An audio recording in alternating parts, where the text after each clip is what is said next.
Sebo ujinga unajua kama salama. Sebo nini? Fresh.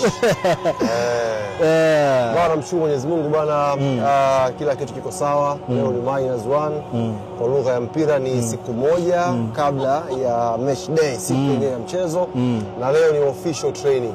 Tumekuja kwenye uwanja ambao kesho inshallah tutakuja kucheza mchezo wetu. Kitu kimoja ambacho wana Yanga wanatakiwa watuamini, ndio pitch iko safi. Pitch yenyewe, natural grass yenyewe. Yaani Mungu atuamshe salama, atupe afya njema, waendelee kutuombea dua kwa aina ya timu tuliyokuwa nayo, kwa aina ya mwalimu tuliyokuwa nayo. Kesho hapa patazungumzwa vibaya mno. Mazungumzo yatafanyika hapa. Makubwa mno. Na uzuri kocha ameshazungumza leo kwenye press conference. Unachukua watu wangapi uwanja? 50,000. Watu 50,000. Tiketi zimeuzwa 45,000. Watakaoingia huko ndani wote, kocha akasema afuata nini hapa? Kuangalia mpira. Na Yanga watafuata nini? Kucheza huo mpira wenyewe. Tutaona kesho hapa sasa. Sawa. Hali tumekuwa na siku kadhaa hapa, bila shaka hata wewe pia umeanza kuzoea mazingira ya hapa, na ndio sababu ya sisi pia kuwahi. Kipi kinaendelea kwenye timu sasa hivi? Kwanza leo unajua mazingira ya hali ya hewa, ukija hapa kwenye uwanja jinsi ambavyo umetengenezwa. Na naamini watu wakijaa kwa namna ambavyo joto litaongezeka. Jana train kwenye uwanja wa wazi, ilikuwa hatari. Unaongea na moshi unatoka leo una feel mazingira tofauti, na naamini na kesho players hao wakiwa wanakimbia. Unaona mimi nasema kama mimi inafunguka hapa na pitch inaruhusu. Kwa hiyo muhimu ni dua kwa wanachama wetu na mashabiki wetu. Sisi tumekuja hapa kutafuta pointi 3. Mwenyezi Mungu atuongoze kwenye inshallah. Na vipi utimamu wa wachezaji? Hatujaja na wachezaji waliokuwa injury, kwa maana kina Clement Mzizi na yao wametusubiri kule. Vipi huku? Wote wako salama kwenye kambi yetu hapa. Hakuna hata mmoja ambaye kapata shida. Sometime mabadiliko ya hali ya hewa kama hivi inaweza kuleta homa kwa wachezaji na nini, lakini wote alhamdulillah wako fit na wako tayari. Kijana move, hebu kama tupige picha mahojiano, maana hata picha utupige. Move tupige picha. Kaka nyuma kule tupige picha bwana. Sawa. Na hali tumehudhuria ile press conference, tumeona namna ambavyo waandishi wa habari wa huku wanaifahamu Young Africans. Tumeona Dumbia anazungukwa na waandishi, coach Pedro anazungukwa na coach Pedro, sio mara yake ya kwanza kuja hapa. Kipi umegundua leo, siku ya leo, tangu tumeamka mpaka tulipo hapa leo? Sisi Yanga ni wakubwa sana. Ni wakubwa sana kwa sababu sisi hao habari zao hatuna. Wao habari zetu wanazo. Kwenye press pale wametuuliza hali ya Mzize. Huyo ni mfungaji wa goli bora la mwaka. Anaendeleaje Clement Mzize? Wale wazee wawili walikuwa wanaishi Ulaya, mwana Dungu anamkumbuka. Ambia wanacheza Yanga, akamwambia wanamfahamu. Kocha wa hii timu JS Kabylie, assistant coach, alikuwa kocha wa under 13 kipindi hicho. Kocha Pedro ndio msimamizi wa youth development Sporting Lisbon. Ureno. Kamuuliza kocha, unanikumbuka? Kijana wao kule, kocha akamwambia nimekumbuka. Ndio kesho kwenye kazi. Maana yake tuna profile kubwa kwenye timu yetu. Wachezaji wana profile kubwa, kocha ana profile kubwa. Ni timu inayoheshimika hapa Algeria.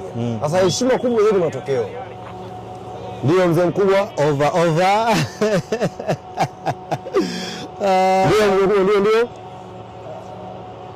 Under control hapa. Nyuma huko chini huko. Geuka nyuma kabisa huko. Panda huko. Yes, huyo ni Ali Shaban Kamwe. Yeye anaendelea na mambo yake. Sasa mimi nigelee hizi maiki zangu. Wewe endelea na shughuli yako huko unapokwenda. Kuna vitu ulikuwa na maelekezo kidogo? Basi tupate utamu, ngoja tupate utamu. Utamu kidogo. Hayo klabu kubwa sana. Hii ni official training, setup ya mwisho. Kwa hiyo tunahakikisha hakuna kiumbe chochote kilichomo huko ndani, kiwe hai au kipo hai. Yaani hata mmea tu utaki zaidi Yanga. Kwa hiyo tumeweka hizi kwa ajili ya mawasiliano. Kuna watu wasambaza kote huko. Kuna watu mwatoa kwenye vyumba ukawekaa mule, waturekodi huko. Tumetoa drone. Kuna drone shots nimesema. Drone kawafua wamekaa hivi kama Afrikeni. Toka. Ni klabu kubwa lote. Kwa hiyo ni mawasiliano kwa ajili ya taarifa za humu ndani, kuhakikisha kuna mtu yote ambaye anashuhudia mazoezi yetu, tujiandaa vizuri. Lazima tujalie siku ya kesho.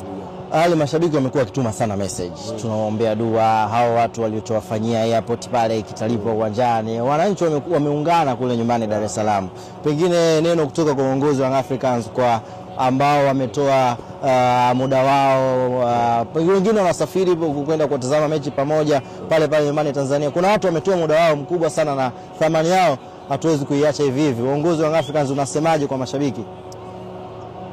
Cha muhimu kwa sasa hivi ni dua njema, tupate matokeo mazuri.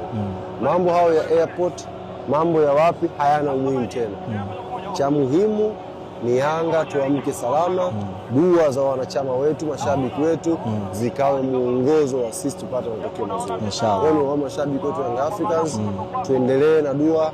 Leo usifumbe jicho, iombee dua timu yako. Inshallah kesho waamke salama, Mungu akaongezee maarifa na nguvu.